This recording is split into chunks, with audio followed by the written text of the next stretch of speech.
No, for their mental anguish expelled them into a state of delusion, for the expression of their mouth spoke well of the attitude of their heart. Now, I don't know about you, but when people go and speak, I listen. Yeah, I said, I don't know about you. I don't know how you establish your relationships with folks. And stuff. I don't know how you build your friendship legacy. I don't know about you. But me, when people speak, Sharita, I listen. No, for each statement made is not an error or excused off to not thinking a thing through or having a bad day. No, some people mean what they say no matter how they try to retract it. Are y'all in here? No, they saints of God are actually telling you where they are at heart. No, for God knew that one's attitude is a barometer predicting their future if certain necessary adjustments are not made. No, for often the places we find ourselves in are the fruits of our attitude. For we all know that with mostly everything we experience in life, our attitude plays the greatest part on how stuff will turn out for us, whether they work good to our advantage or bad to our disadvantage. No, for one may find themselves lacking the skills and resources to do what is necessary to get the job done, but their attitude and determination has the greatest effect on their outcome. No, for what you may lack in one area, your reasonable thinking can compensate. No, for the people complains to Moses, was not this the thing we perceived from the beginning? Was this not what we determined before we ever got started? All our beginnings to anything can be deceiving and unpredictable if our heart is not fully convinced. For their fears were not unfounded for their past. Pharaoh and his army were experiences they had come to know well, for they had seen what they had done to other nations before them, how they had taken other countries and kingdoms and brought them to ruin. It was embedded, I tell you, in their mind, the ruthlessness of their enemy, something they had lived with for such a long time and had come well to know. Now, they had, I tell you, saints of God, a close-up bird's eye view of the enemy's means of operation, his strategic planning, and his impressive way of carrying out his intention. No, they knew that if Pharaoh had something against you, they knew that if Pharaoh had purpose in his heart that he was going to annihilate you, that they knew he was strong and mighty enough to do it. They knew, not by what was said on the corner, not by what they had read in some paper. They knew, not by the testimonies of others, but being enslaved by Pharaoh for 400 years, they seen how he practiced. Did y'all hear me? Oh, I've got position is legitimate. I know in here. Now, when you have made up in your mind that I'm sick of the devil.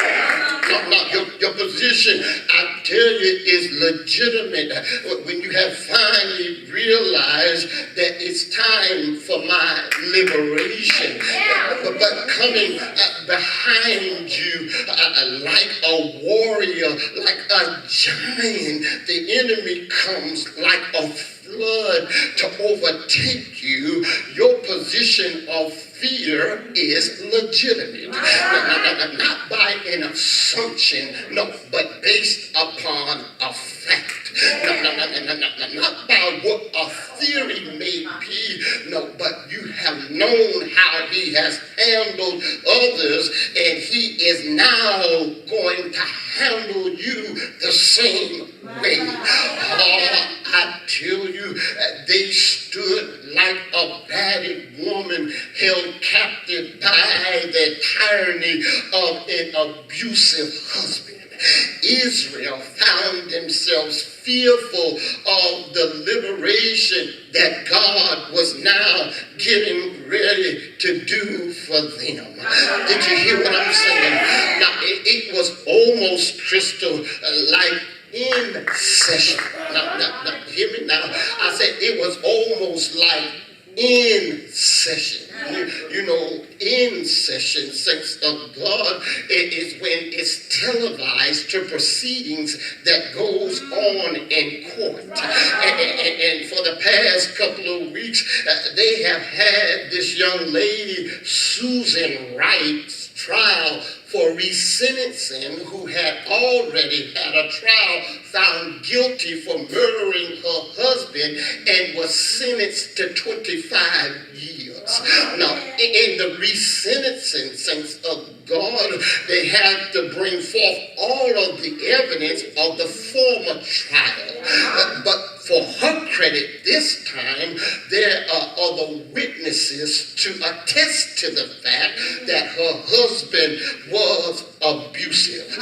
Did you hear what I'm saying? I sat, Glenn, and I watched this trial and its proceedings, and dancing in my mind is always the question, how can one allow themselves to be trapped by a relationship that is so abusive?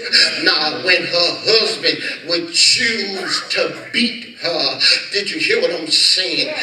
Leaving bruises all over her body. Did you hear what I'm saying? Not episodes that occurred just once, but we're talking about a constant tyranny of this trepidation that went on for years. Did you hear what I'm saying? The abuse was such that other people, her family, friends, and associates all witnessed the abuse by the marks on her arms and on her legs. They seen her life shift from a person that was outgoing to now a person climbed with inside of a shell. Did you hear what I'm saying? Now, whenever she would visit her mama's house, Sharita, she would constantly watch the clock, determining when he was about to get off work so she could get home in time so she would not take another beating. Did you hear what I'm saying? Now, she was pregnant one time, and while traveling to their home, he jumped on her inside of the truck, kicking and punching her in her stomach, causing her to miscarry. Did you hear what I'm saying? It did not matter how much her family, her father, her mama, her sister, and her in-laws would tell her, you need to get out the situation. The abuse had embedded in her mind that if I leave, he's going to come after me. No, if I leave, you. No, he will kill me. Did you hear what I'm saying? It did not matter how much they told her. You need to go to the police department and swear out a warrant against him. Her fears were such that she trembled at the fact of even believing she would put herself in such a position. I want to tell you that slavery, I don't care to what magnitude, will mess up your mind. Did you hear what I'm saying?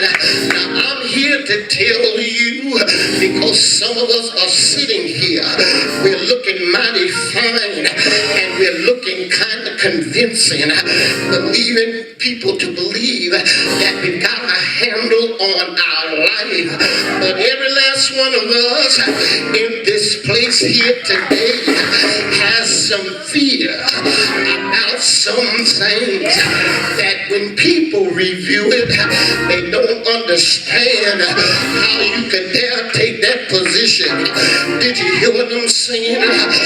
Abused she was by a husband that once treated her right. Abused she was by a man devoted to tell her and to take care of her for the rest of her life. Did you hear what I'm saying? She was beat up in the house.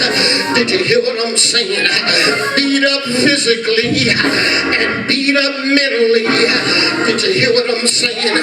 She was not just trapped by the circumstance, but she was trapped within her mind.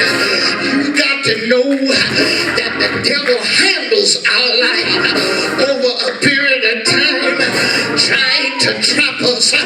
Did you hear what I'm saying? And whenever courage would try to step in, whenever opportunity would present itself, because our mind has been trapped by the condition for so long, we are afraid to step out. The door is open, but we are afraid. The way's been made, but we are afraid. The battle is not with chains.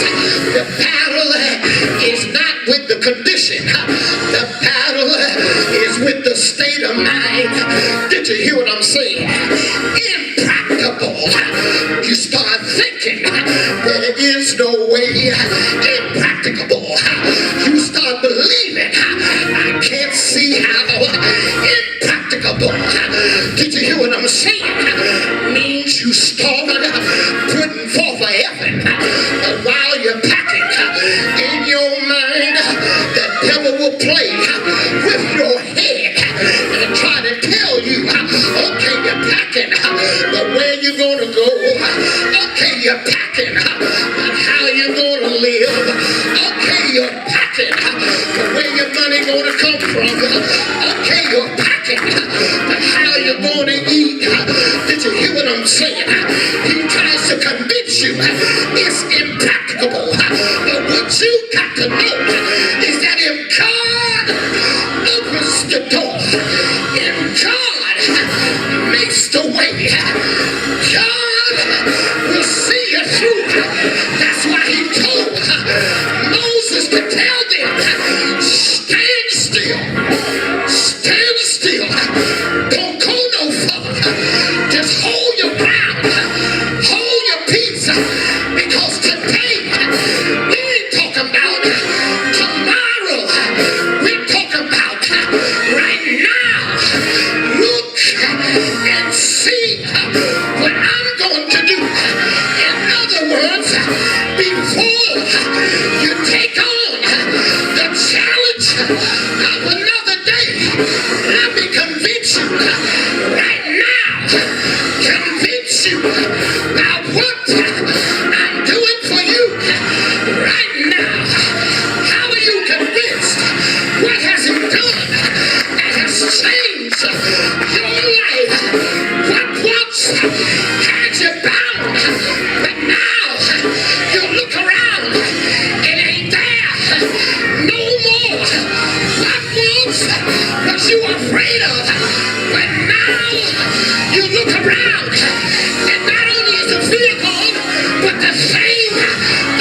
nothing.